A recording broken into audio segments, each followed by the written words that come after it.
What's going on, guys? Bacon from BaconLovesFood here, back for another video. Thank you to everyone who watched the prime rib video. It's my most successful video to date. Thank you so much for that.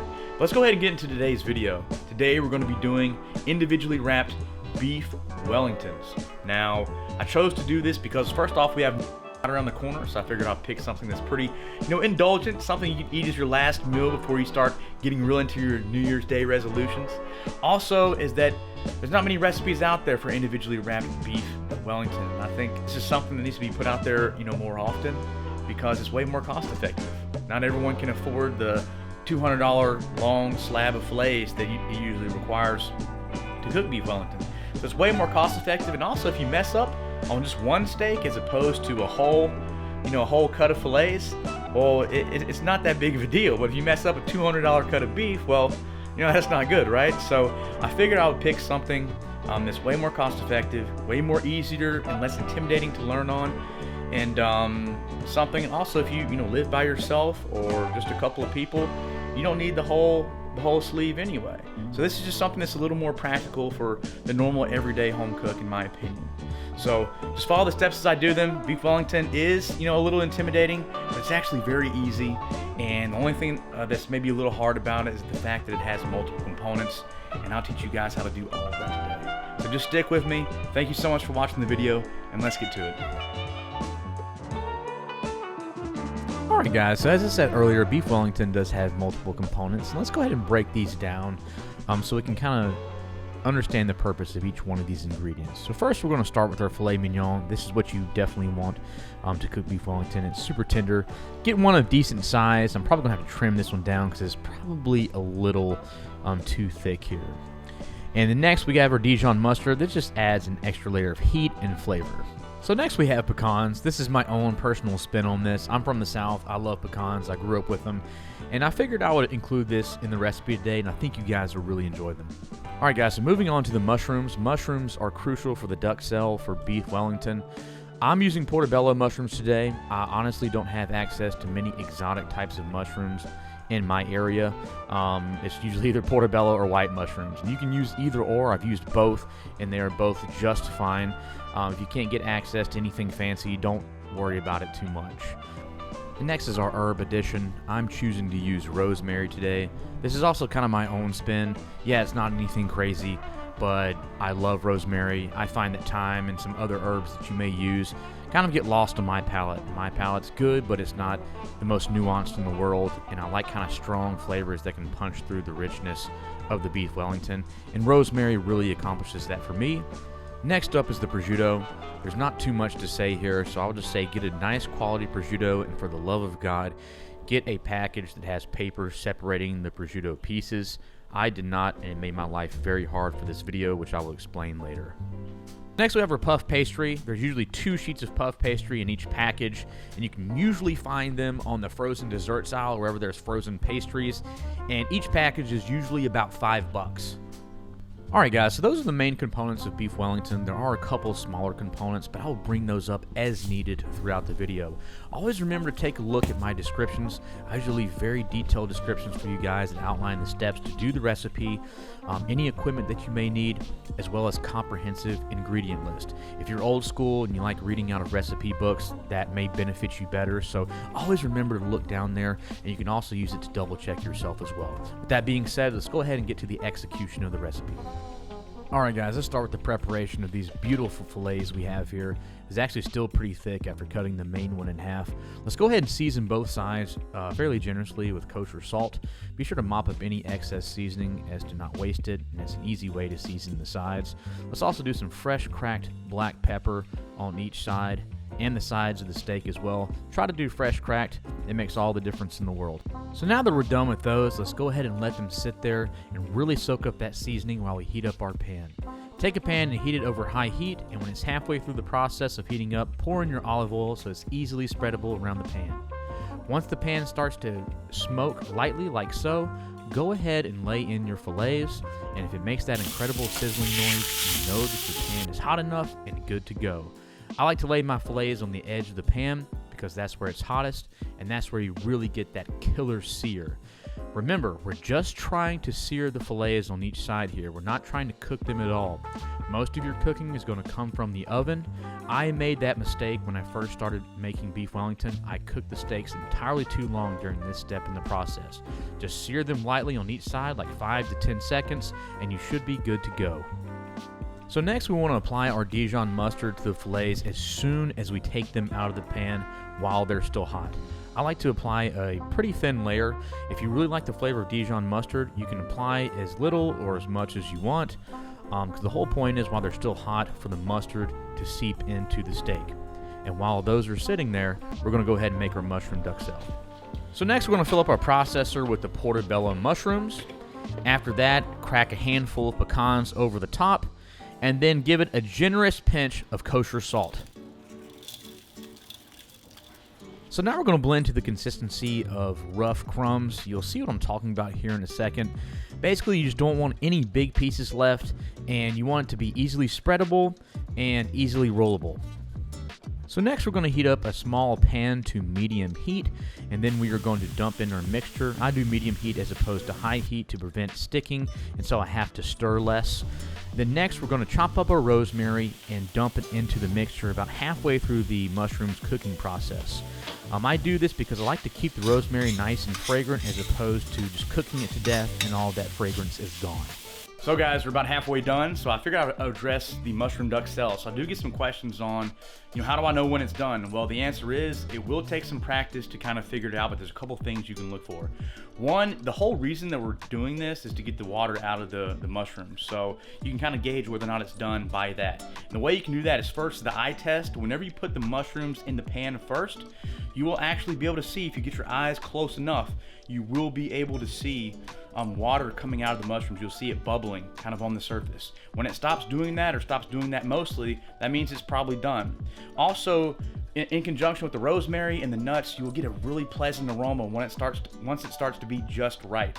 Okay, if it smells burnt, it probably is burnt, unfortunately. Now you may burn it a couple times, or may not. Hopefully with my instructions you won't, but that's okay. One thing you don't want to do is undercook it, because sometimes undercooked mushrooms and just raw nuts and raw rosemary can be very unpalatable. So try not to do that. It will take a little bit of practice, but that's okay. That's part of the process, and we'll work together and get it done.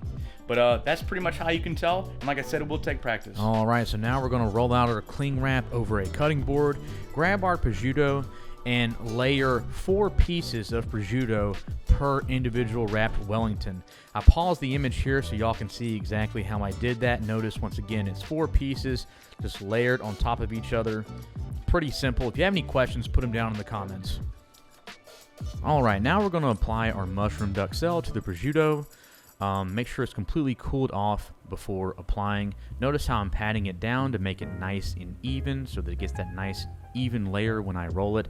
Also keep it away from the sides.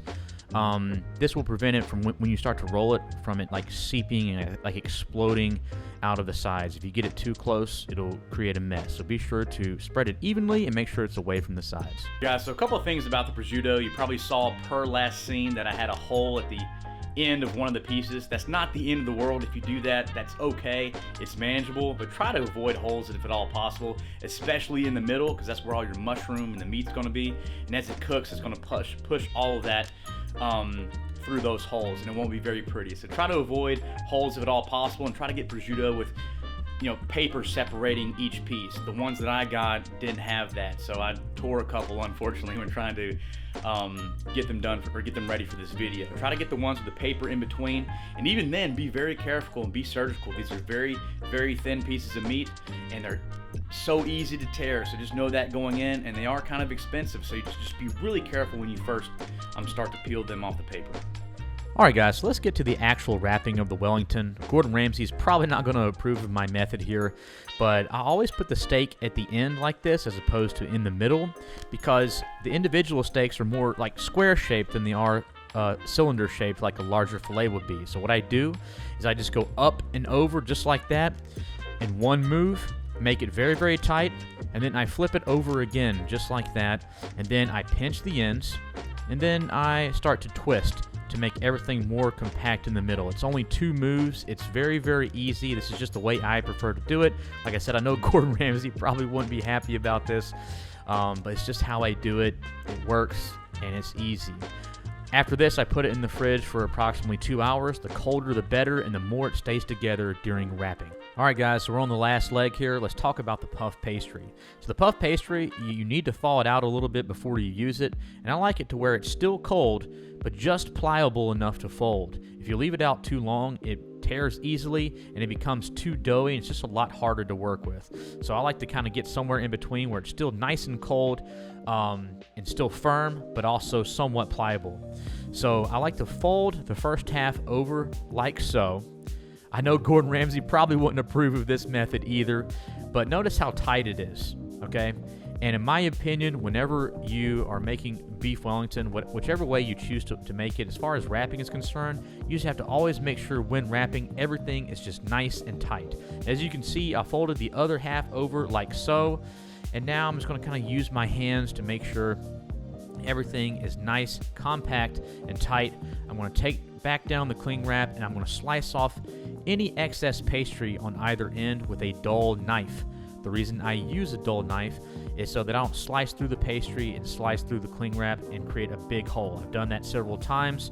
You have to get a new cling wrap because you have to end up wrapping this Wellington up and putting it in the fridge. So as far as slicing the ends, you want to make sure that you leave just enough to cover the Wellington.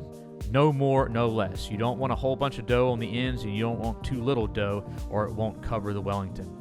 So as you can see there, I sliced off the ends, I wrapped it back up, and now I'm using my hands to pinch the pastry or the dough against the Wellington. Now I'm going to start twisting, much like I did with the prosciutto wrap. It's pretty much the same technique, the same thing. And you're going to want to twist until those ends wrap up just perfectly and to where you get a nice and compact Wellington. You can twist too much. The pastry will start to become deformed and kind of warped. If that happens, just smooth it out with your hands. But it should look kind of something like this. Now, I know it's not Michelin, 3-star level, but it's definitely good enough for me. And what we're going to do from here is put this right in the fridge for about 2 to 3 hours to make sure that dough is nice and cold to withstand cooking. All right, so let's take our Wellingtons out of the fridge. Once again, you want to make sure that pastry is nice and cold. And now we're going to apply our egg wash. I put a nice thick layer of egg wash to get a good color on the Wellington. You can put water in your egg wash. I like to use just pure egg yolk to get the best color. Now let's transfer our Wellington crease side down onto a baking sheet sprayed with Pam. Before we put it into the oven, let's add a nice final touch of just a small pinch of sea salt over the top of the Wellington. This will ensure that the roll or the pastry is nice and crispy, and will add just an extra layer of seasoning and flavor that will really elevate the dish and put it over the top. But word to the wise, that pastry is very, very delicate. So if you're not used to seasoning your own food and can't eyeball things yet, it's better to put just a tad bit of salt as opposed to just kind of throwing something on there.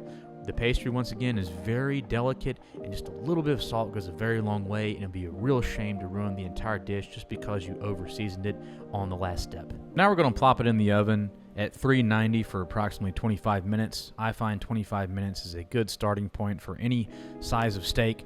For the cuts that I get, 25 usually yields the perfect medium rare, but you may have to increase or decrease the time depending on how large the steak is or what cook you want. Now let's see how this puppy turns out. Moment of the truth. All right, now we're going to take it out and let it rest for about 5 minutes so those juices redistribute through the steak to get that perfect cook. And let's go ahead and cut it open and see what happens. Look at that, guys. It looks amazing. Perfect medium rare. It's just as good as it looks, I promise. I hope you enjoy it as much as I do. And I think collectively it came out at $20 a Wellington, which beats restaurant prices and beats doing a full traditional recipe Wellington any day of the week. Now let's go ahead and cut to the outro video. Alright guys, that about wraps it up for today. I hope you guys really enjoyed the video. As you can tell, I'm no Gordon Ramsay, but I think all things turned out pretty. I hope you enjoy your beef Wellington. I hope you have a great new year and a happy new year with family and friends. And if you have any questions, be sure to put them in the comments. I'm pretty active. I will answer them. Beef Wellington is a little difficult because you have multiple components that you have to nail on the button. And if it doesn't work out in your favor the first time, don't worry. It's not that big of a deal. At least with a single serving, you only messed up one steak. And even if you cook it medium well, it will taste absolutely delicious, I promise. With all the rest of the components, it's still going to taste good no matter what. And from there, it's just a matter of getting it perfect. Once again, I hope you guys enjoyed the video. Have a happy new year, and as always, please hit like, comment, and subscribe to really help me out. Thank you so much. Happy New Year.